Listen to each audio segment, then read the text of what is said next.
And we're back. So while the NBA draft, well, you can slip there. While the NFL draft was happening, I was cramming, just watching a bunch of these YouTubers and a bunch of these scout guys see what's up.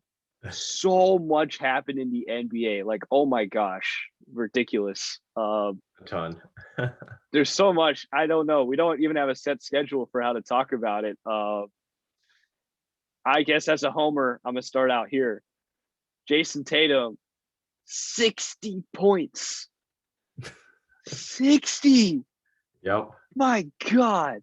This man, we play fantasy, like full disclosure, we play fantasy basketball in a league with each other. And Jason Tatum, just look at fantasy basketball scores, and I'll tell you also like his NBA, like so like inconsistent, but Jesus, aren't the highs high? Oh my God.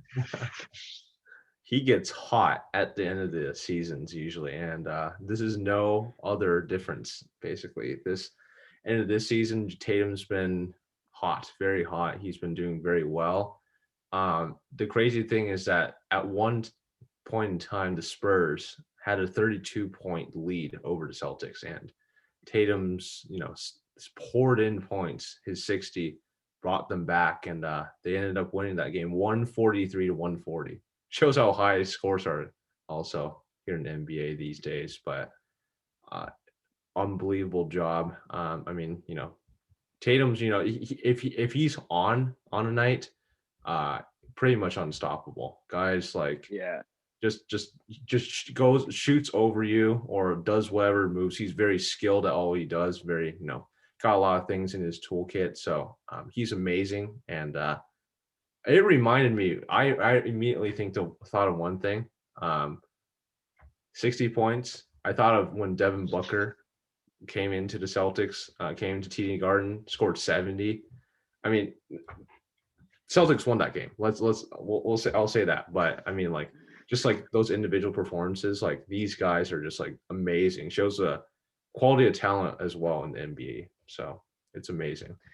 Oh yeah, no, the NBA has definitely gotten more talented. It's just having parity is my thing with the NBA, but need a little more parity. But a lot of butts. What was the point I was going to make? Oh, the reason Jason Tatum had to score 60 points, there's a 32-point deficit. This has been a thing all year with my team. What? Just stop. Just why are we in this position? All these games, we start so fucking slow, and then we either lose by a bit or win by a bit. Just we always have a second half comeback, but it's either a loss or a win depending on like just flip of the coin. It feels like it's just like why can't we just start out games right, man? And Mr. NBA guy, tell me, just at least more than me, tell me. Why in the world are the Celtics starting out slow all these games? I don't know if I have a real answer for you. I mean, oh my God. As much as I want to give you an answer, it's a little bit mind-boggling almost.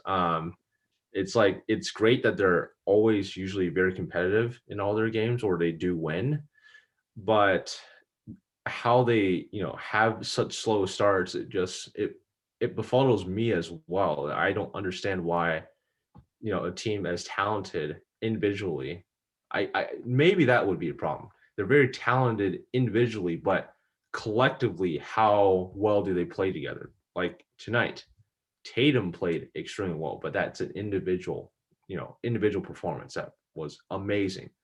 But you can't rely on individual like blow-ups all the time. You need to really rely on team building and having that like team win to have that continue to push you towards higher heights.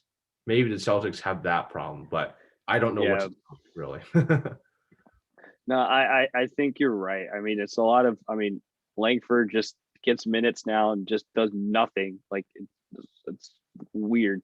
But it's. I didn't like the Langford pick when it happened. As a college basketball fan, I just don't like guys who just don't do well in college, even if they were drafted like ranked high.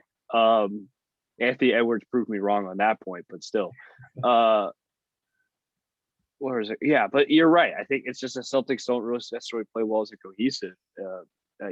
It's more like Tatum will go off or Brown will go off, or Marcus Smart will be like a good glue guy to just will their team the team back in. But it just feels kind of, or Kemba will go off. But I want to see how it looks like when like everybody is going bonkers, because I think when you get that cohesiveness, you have the talent to be like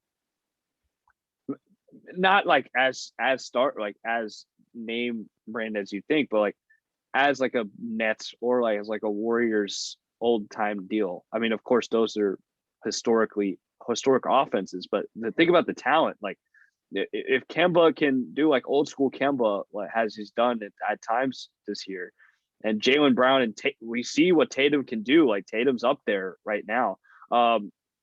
This could be one of those teams, right? We could be talking about him like that, and it's just you just got to find a way to cohesively put it together like that. And so, of course, we'll see about that. I guess we could do it this way to make it easier to kind of segment it. We can talk about like how a team did, because there's so many teams that did so much news. We can talk about how a team did, then just go look at how they do it in the standings, because the playoff race is also heating up. The play-in game race is heating up for sure as well. So Celtics are just even with this, they're teetering on that play-in game playoff cutoff. Yeah. And, it's getting kind of concerning with that in mind. It's just crazy how the Knicks and the Hawks are just how they've been popping off. So even though the Celtics I don't think are doing like terribly, you're in the play-in game conversation. Right. I think ultimately looking at it, the Celtics are in a very precarious situation, but I think rest of the season I haven't checked this directly, but I believe the Celtics probably should have a better path forward in the Heat in finishing the season. And in the way they're playing momentum wise, I'd like them more to retain that 6th seed spot. Let's hope, man. Yeah, the Knicks gone 9-1 the last 10 games. They're on a streak again. Even though it's not like a per se total streak, but they're hot. They're very hot. The Knicks are just been unbelievable this season. I can't say anything more. They've been great. Previous pods we've heap praise upon them. I'll heap praise upon them again. Julius Randle's been playing amazing. That team's just been working very well. That's a team. That's a team kind of like win, I'd say, much more than what the Celtics do in the individual kind of piece win. Because Thibodeau, he stresses on that. He stresses on defense. So a lot of team collectiveness, a lot of team chemistry there. And then for Atlanta, Trae Young's been out with ankle injury. He came back in 2 games since. He's been putting up some big numbers. So I guess they're turning in the right direction as well. Even though, I guess they tried to water as well as they could when he was gone, and coming back, they're primed for probably keeping the 5 spot, because I don't see anyone trying to contend against the Knicks at this point.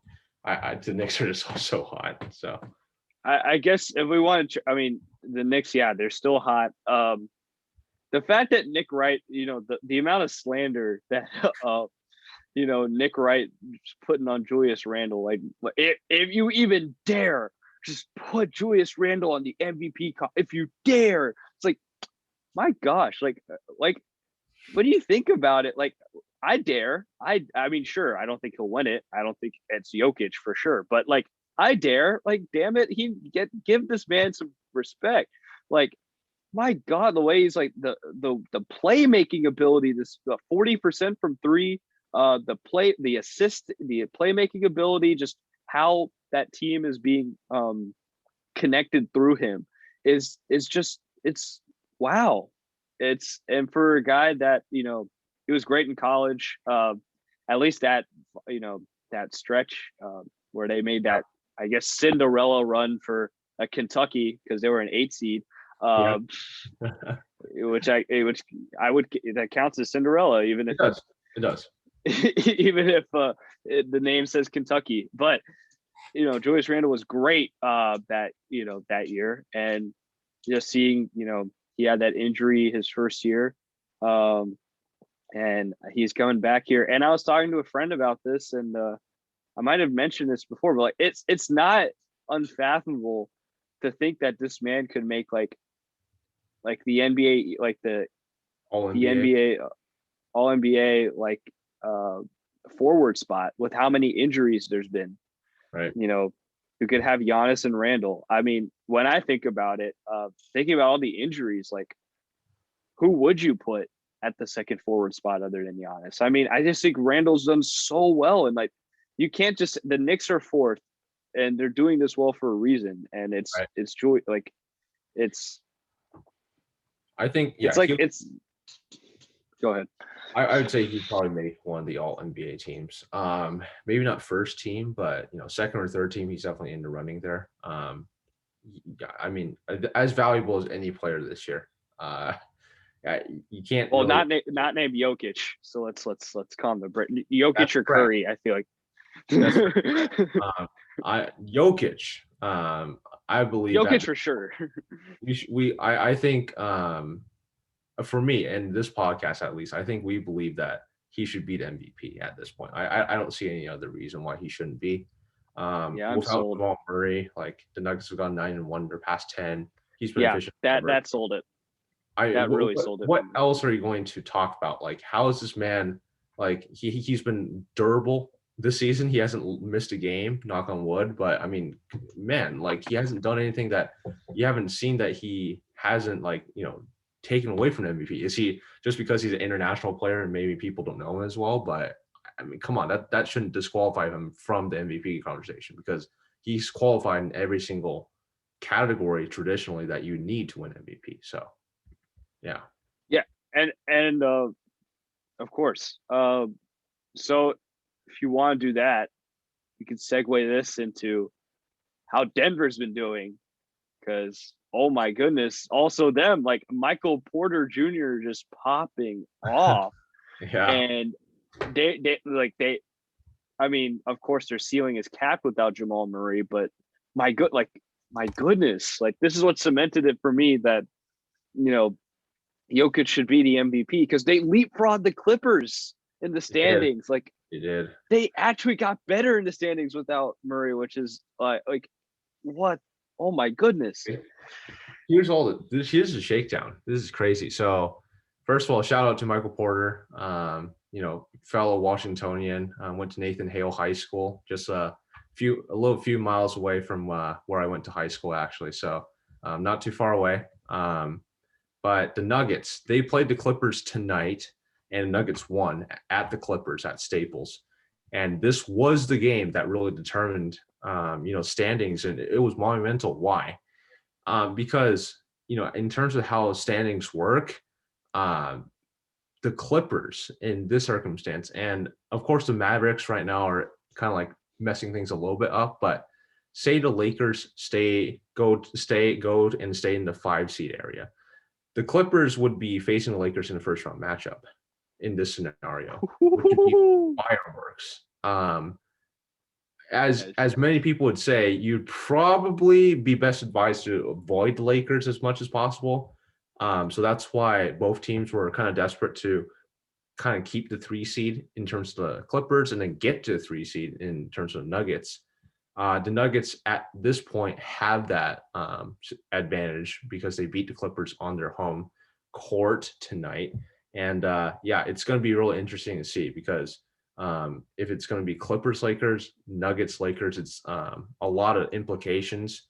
And then I was hearing today, on NBA Countdown about how the top seeds, even the Jazz and the Suns, traditionally you'd be like, let's just go for the 1 seed. Let's definitely just seal the deal. You want home court advantage throughout the playoffs, right? So that's definitely no brainer in most seasons. But for the Lakers to be, lurking down at the 5-6 seed spot, even those top 2 teams are kind of like thinking about what seed do they really want. If they want the 1 seed, are they going to meet the Lakers earlier, or do they want to, try to like avoid the Lakers as long as possible and then try to meet them in like a conference final or something like that? So a lot of thoughts to think about. And, the Lakers are kind of a wild card in terms of like that's on the back of everybody's minds, the defending champs. So. Oh yeah. But I mean, this is different. I mean, right now, as I'm looking at it, the Mavericks are ahead of the Lakers in the standings. There.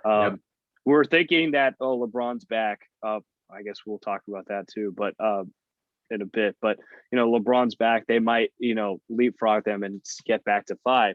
But man, if the Mavericks are now at 5, you're like, oh shoot, now the Lakers are at 6, and it sucks for the Nuggets. Right. And also thinking about this too. So let me look at. So I guess these standings are really clumped together in the play-in games, spots and whatnot. I think Portland, just because Portland defense is so bad and outside their starting lineup, it's not too hot for them. Yeah. They're probably going to be the 7th seed, but then there's a crapshoot for that 8, 9, 10 seed. If the Warriors get like the 8 seed, like whatever seed they get, let's say they win their play-in tournament, whatever, like that the 1-8 matchup could be something, because if Curry gets hot like he does, he did this April, right.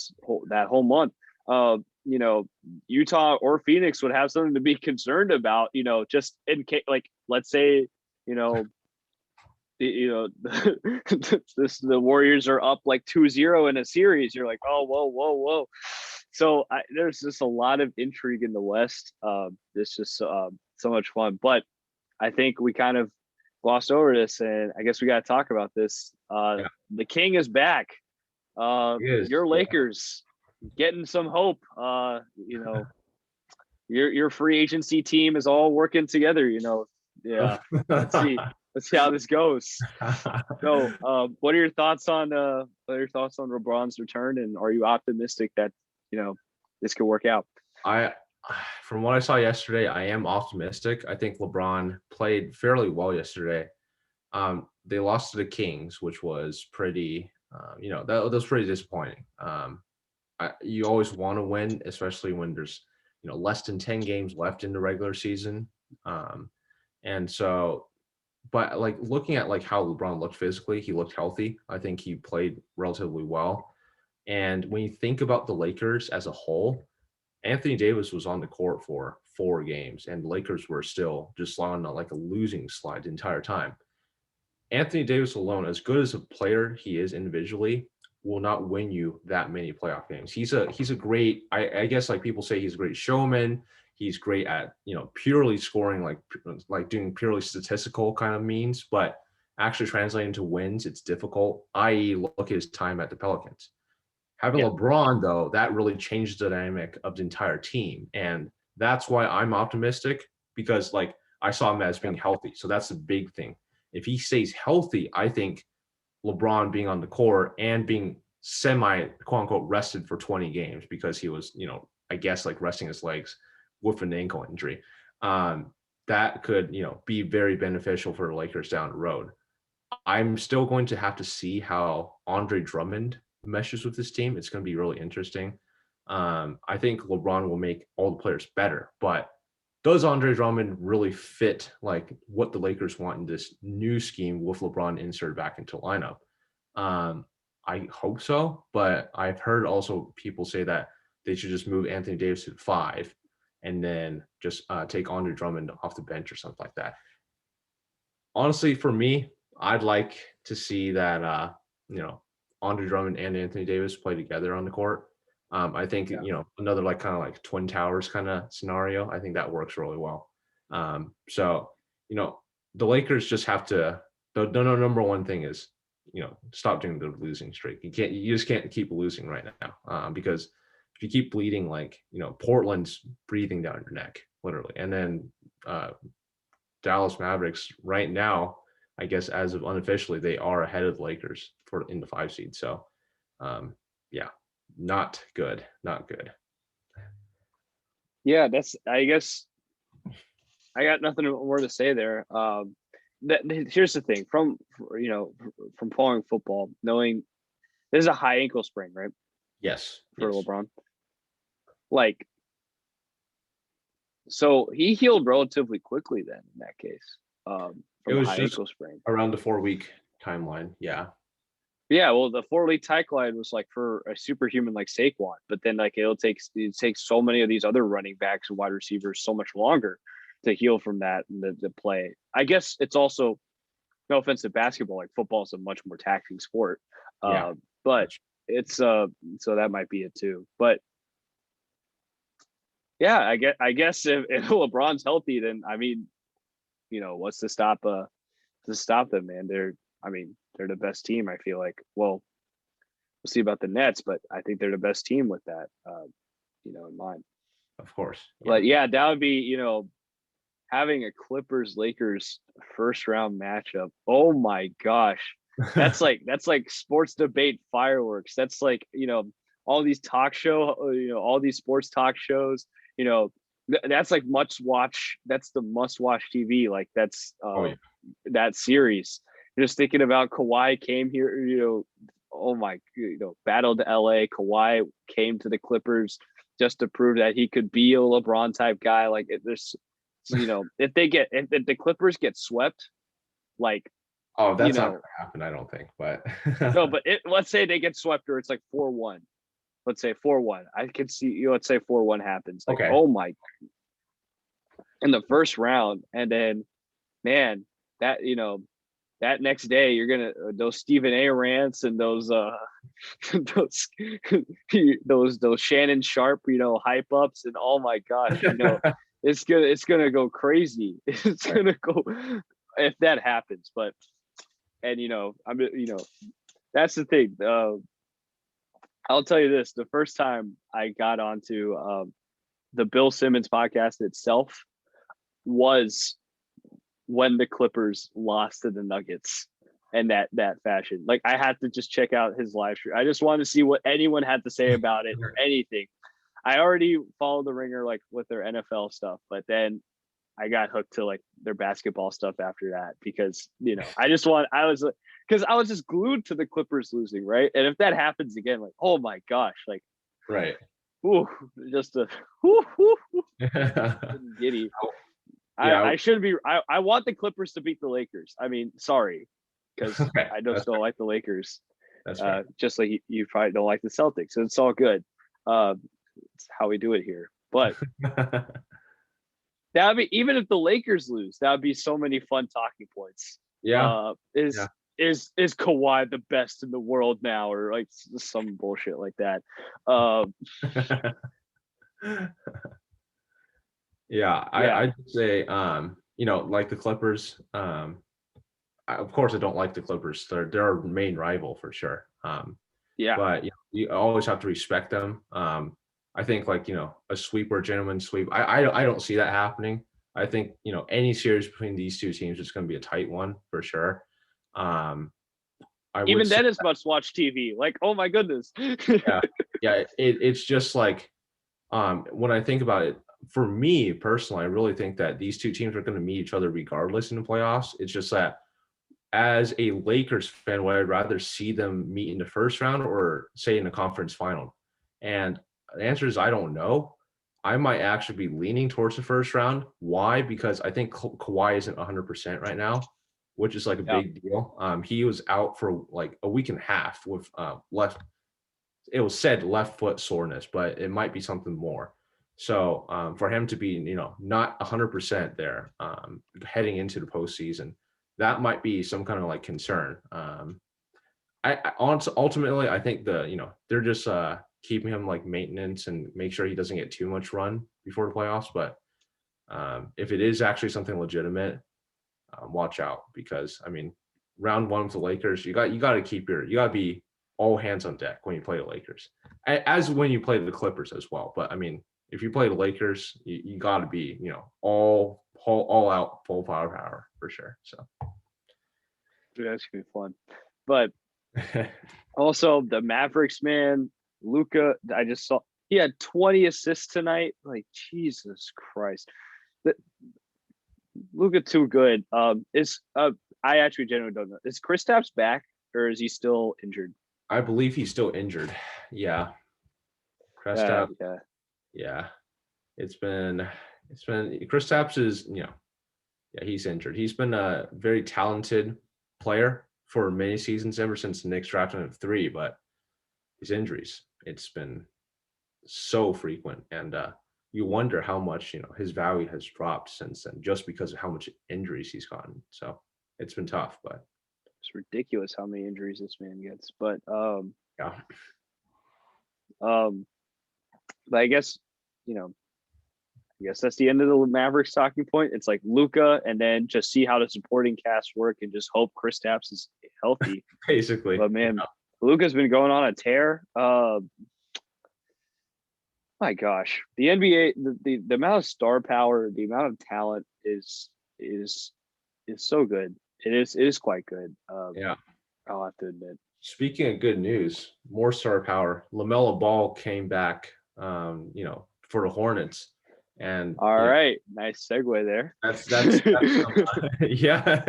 I mean, people were saying like rookie of the year, starting to pivot towards Anthony Edwards ever since LaMelo went down with that wrist injury, and the Hornets, of course, they were in the 4th seed, I believe. They were all the way up there, fell to the 8th seed. Mainly not because of LaMelo Ball. I had caution. It was mainly because Gordon Hayward also getting injured, but LaMelo was a big part of their win. This is one step towards getting back on the right track. They're still in the 8th spot. They're not totally out of the playoff picture. They're still in the play-in tournament as of right now. So, we'll see what happens. I still believe LaMelo Ball is rookie of the year, honestly. I think he's done enough to prove that he is rookie of the year. And then, these last 10 games, if he does like solid these last few games, it really will just solidify and make sure that these experts won't have like any kind of doubts about like picking him as rookie of the year, I believe. So I think the injury time, it just you just look at these injuries, how much time you lose off of injury. They just always take that into account, I think. But I don't really have an opinion on this. I like LaMelo more than Anthony Edwards, but I don't really have an opinion on who's going to win it or whatnot. Yeah. Yeah, I guess you're right. You're right. I mean, Charlotte was super high. You have Terry Rozier actually working out with the Hornets. He's been good. Gordon Hayward's surprisingly good. Yeah, scary Terry's been good. Is what it is. If Hayward comes back, that'll be even more. What could be, but. Just former Celtics just going on the Hornets and just leapfrogging the Celtics possibly. It is what it is. But sure. This whole even though so thinking about how the West play-in tournament stacked, like the East is also like the Pacers today just won by 50 plus points, right? They did. They won by 57 points. 152-95 at the Thunder. It was the Thunder. It was the largest home loss in NBA history. Honestly, number one, the Thunder are tanking. We all know that. It's been very evident that they were tanking. Like, even like players that had been playing pretty well, like Lou Dort, like players like that, they've been resting them like periodically, pretty frequently, in fact. Just amazing. But the Pacers, again, Domantas Sabonis had a triple-double at halftime. And he said it was probably the easiest game he's ever played in. So that tells you the level of competition the Thunder were putting out on the court tonight. But again, that's just still amazing stat. Shows you that the Pacers are still kind of in the picture. They don't have Miles Turner. He's still injured, which is still a big deal. But okay. I mean, even with him injured, I guess they can try to like balance it. Sabonis himself actually just came back after around a 2-week layoff with his own back injury. So yeah, it's really interesting. The team I would really focusing on for the Eastern Conference plan would be the Wizards. At this point, they are pretty safely in the play-in because, next two teams, the Bulls and the Raptors, they're 3 games behind them. And Westbrook has just been blowing up. He has been amazing. He has been a triple-double machine, and he's been getting very hot. He had a great game tonight as well. The Wizards, I think they did lose, unfortunately, but they did lose by 1 point to the Mavericks, but Westbrook played well again. So watch out. That's all I'll say. Because Westbrook, he's kind of like a la Steph Curry in the West. So if any of them get hot, it's gonna be a show for sure. Yeah, man. I think playing fantasy basketball, actually seeing what Russell Westbrook's doing, it kind of is in a way going under a radar. But I mean, he's averaging another triple double. Like, yes, we just forget. Yes, he's inefficient. Yes, he could turn over the ball a lot. That is how hard it is to have a triple double. Like, when any other player gets it, like, we make a big deal out of it, and it's like so routine. And I think it's the routineness that just makes us not fathom it a lot. But it's amazing that he's doing this. And with Bradley Beal, even Gafford's been doing a nice job at center for them. A nice, they're building something up, and yeah, that's scary for sure. That's scary. They went on a similar Knicks type run. What is it? When the Knicks were, of course, the Knicks are the Knicks, so they get more of the buzz. But yeah, I mean, watch out for the Wizards, of course. Man. Yeah. I will say this though: how much?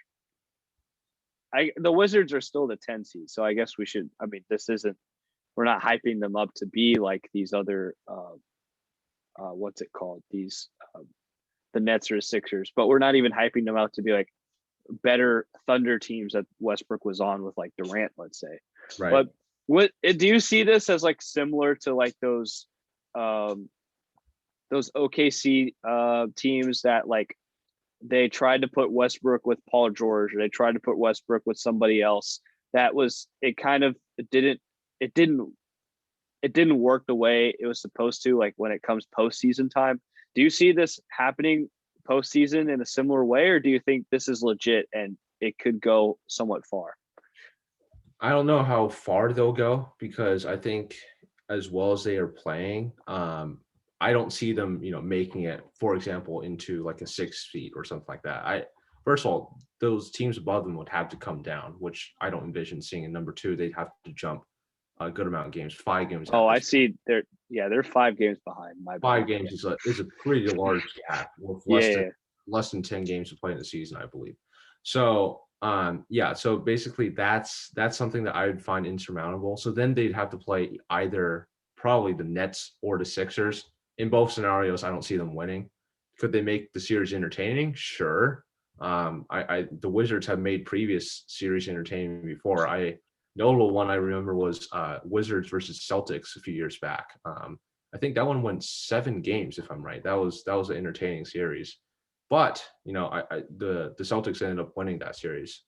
So making something interesting for sure. Will the Wizards, make the playoffs officially? I do believe so at this point, even though like they're at the 10 seed spot.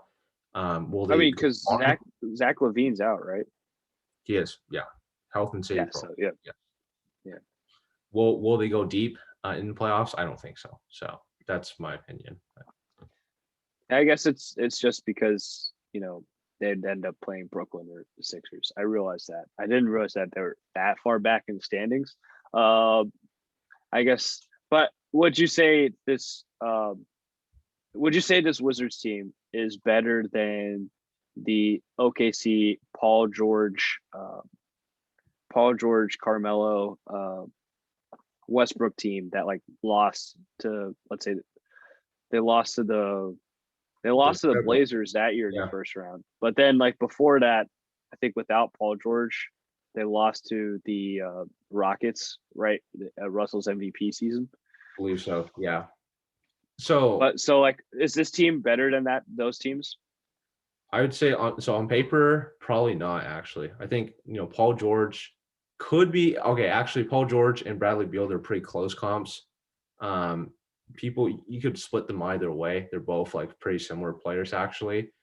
But I'd say those OKC teams, their big deal was that I think they were a little bit more. Westbrook kind of like was, doing his MVP thing. He was like really just grinding out. Yeah, I guess I should separate that from, because that Westbrook MVP team didn't have a lot of other players on there. Right. At all. So. And they met like the Rockets with Chris Paul and James Harden. So that was a tough one for sure. With Paul George one though, I would say maybe a little bit complacency.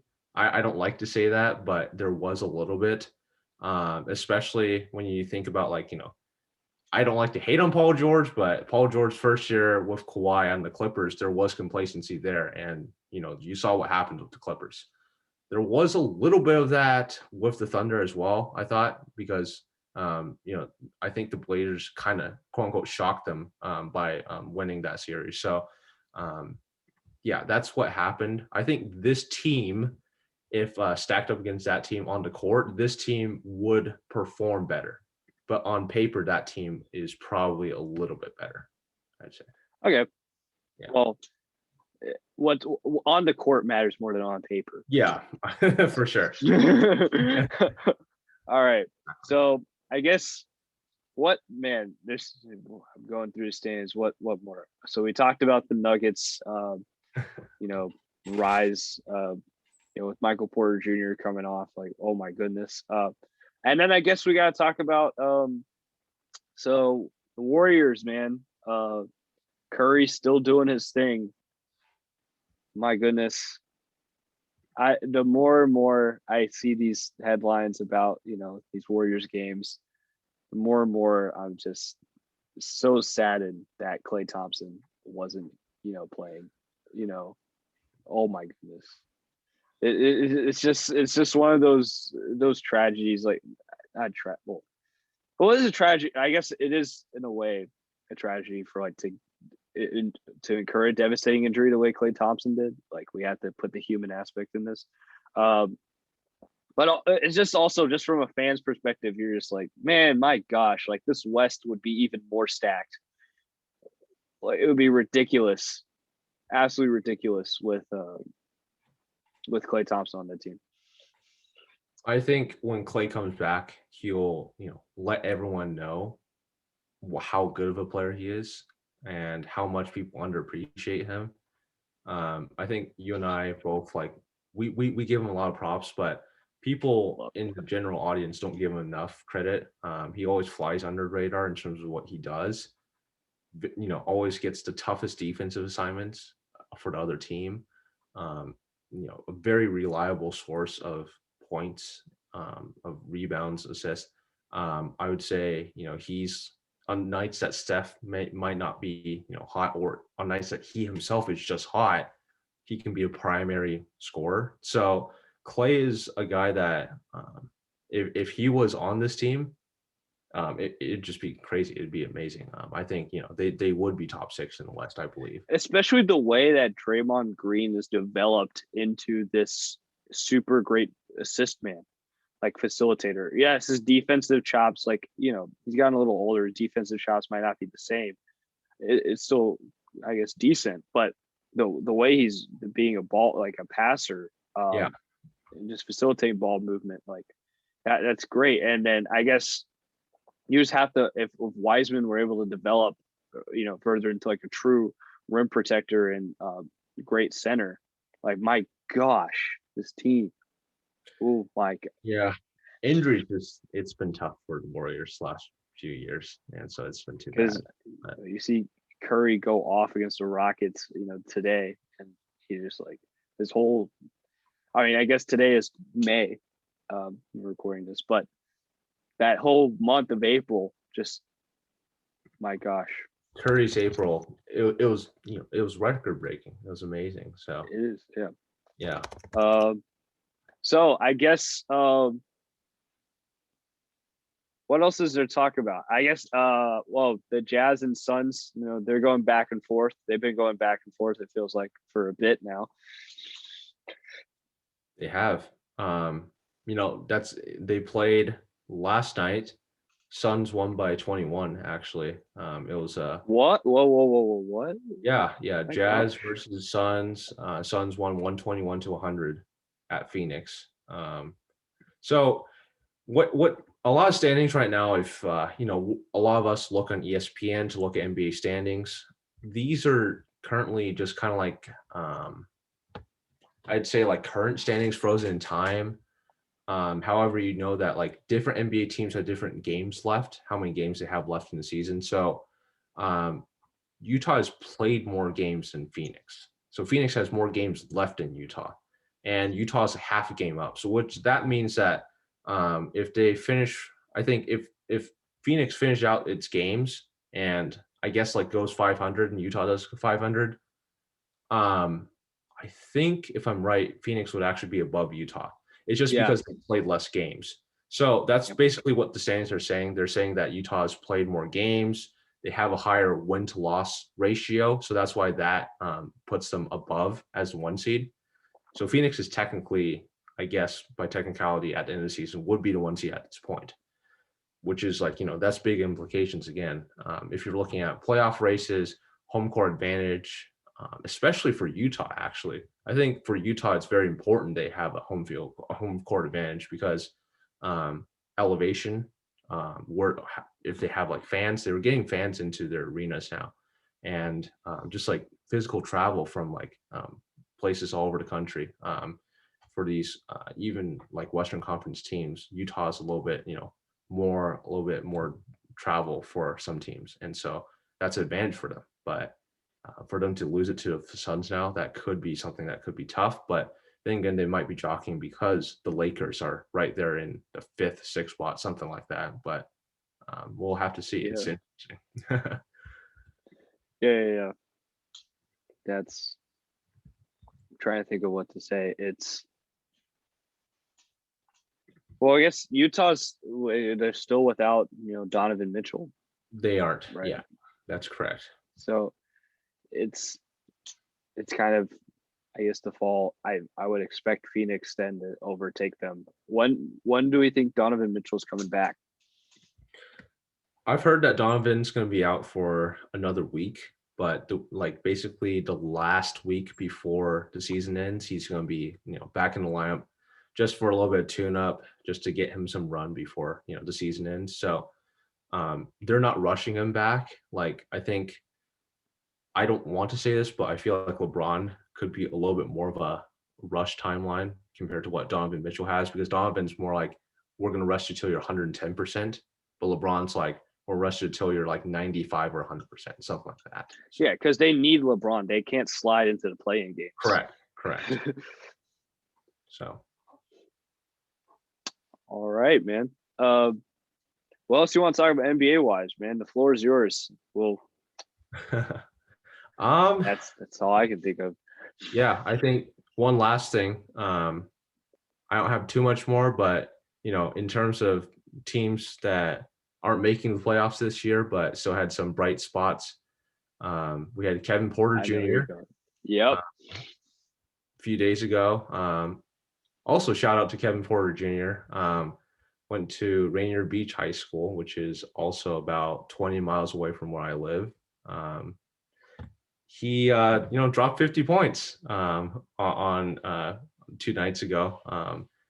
I believe he was one of, if not the youngest NBA player at age of 20 to drop 50 points in an NBA game. God, that's amazing. I mean, if you think about it, age of 20. I'm 20, you're 20. Yeah. This guy's a few months older than us, and he's dropping 50 points in an NBA game. But then again, these players are so talented these days. It's amazing to see them. Anthony Edwards, how isn't he? He's 20. He's just 20, a few months older than 20. And he's been posting up crazy numbers going on for the highlight dunks and all that in the NBA, making millions of dollars. So yeah, I mean, he's our class. Like he's a freshman. Like yeah, they're our class. That's when I think about it.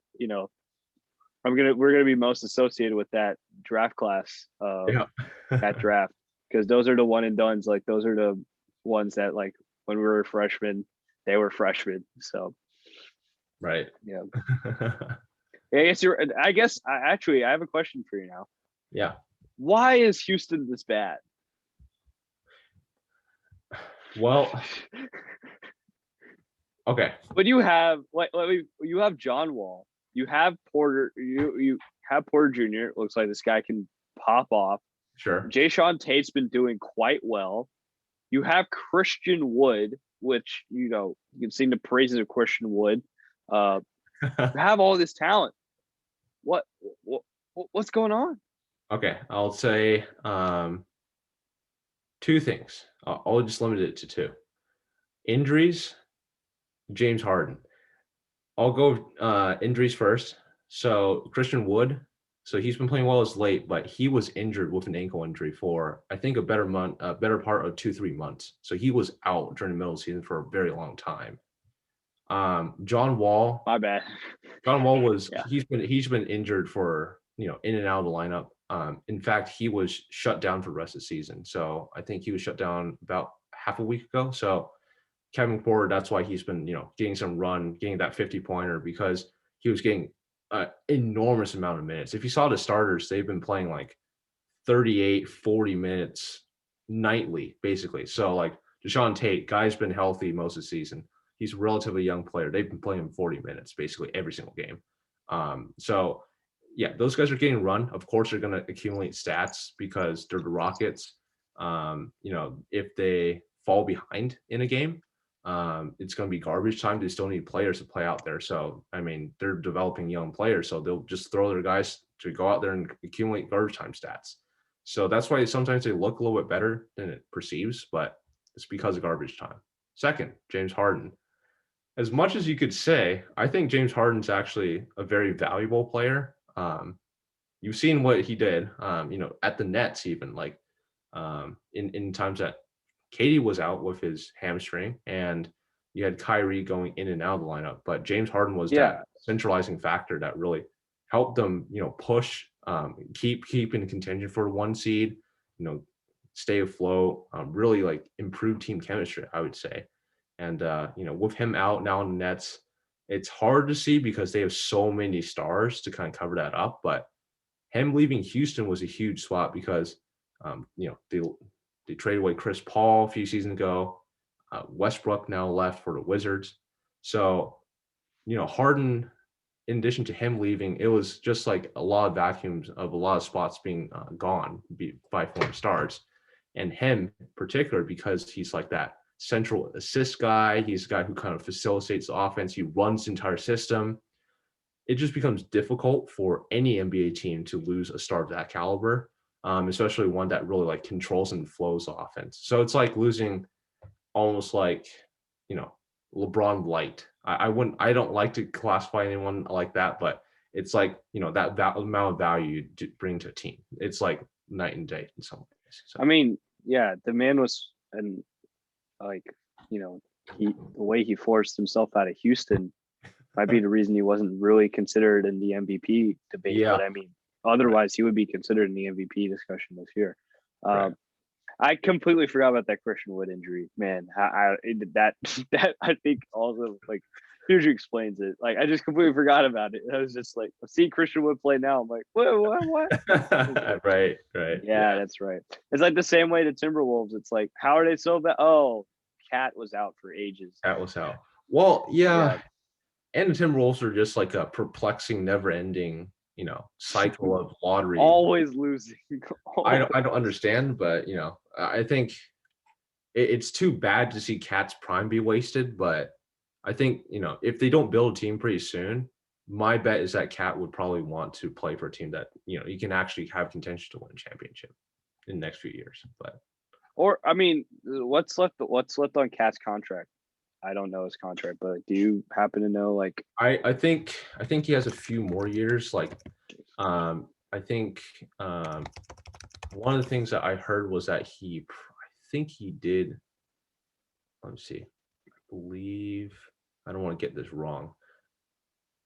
Interesting. Okay, so he's signed through 2023, so that's a few more years. But I believe he turned down a contract extension, like a extension, not a supermax, but extension.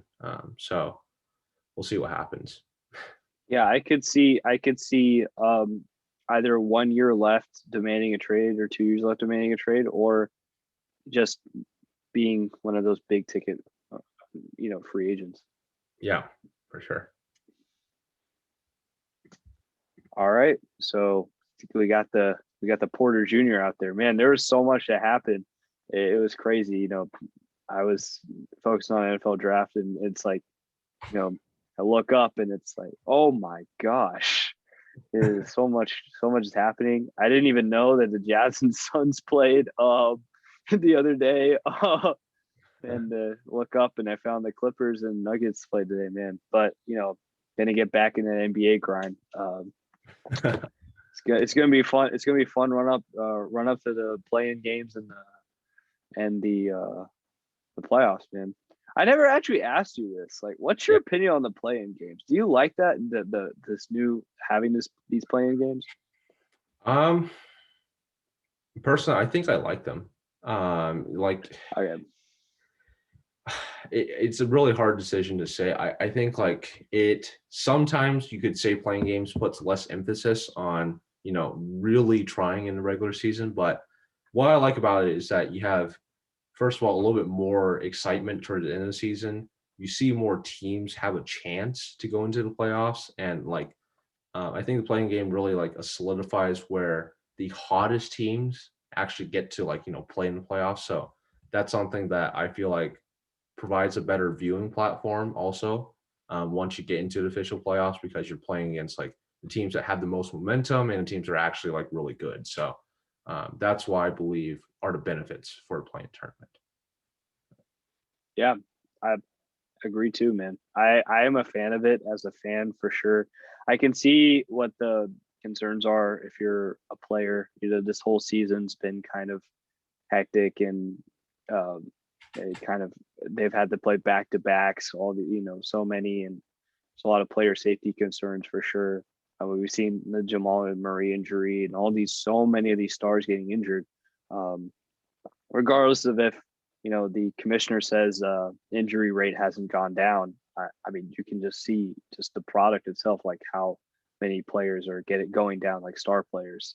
I mean, the NBA now is so talented that they can just replace it with a Julius Randle, and they're like, oh my gosh. But it is kind of, from a player's perspective, I could see how it's kind of. But from a fan, like, dude, you gotta love it. You get to see Curry matched up. Curry Lillard. Yeah, that's possible, man. We get to see Curry Lillard. That's amazing. That's amazing, bruh. That's so So it's these matchups are gonna be quite nice, I think. Yeah. Right. Absolutely. All right. I think that wraps it up for the NBA or NBA talk. Do you got anything else you want to say? I think that's all. We covered it all today. Yeah, and it's getting a little late here for us, so we'll tune back in soon when NFL, NBA starts heating up more. We're gonna re-record and see what's up. Getting into the playoffs, getting into playing games. It's an exciting time. Yeah, absolutely. All right. Well. Yep. Have a good night, everybody.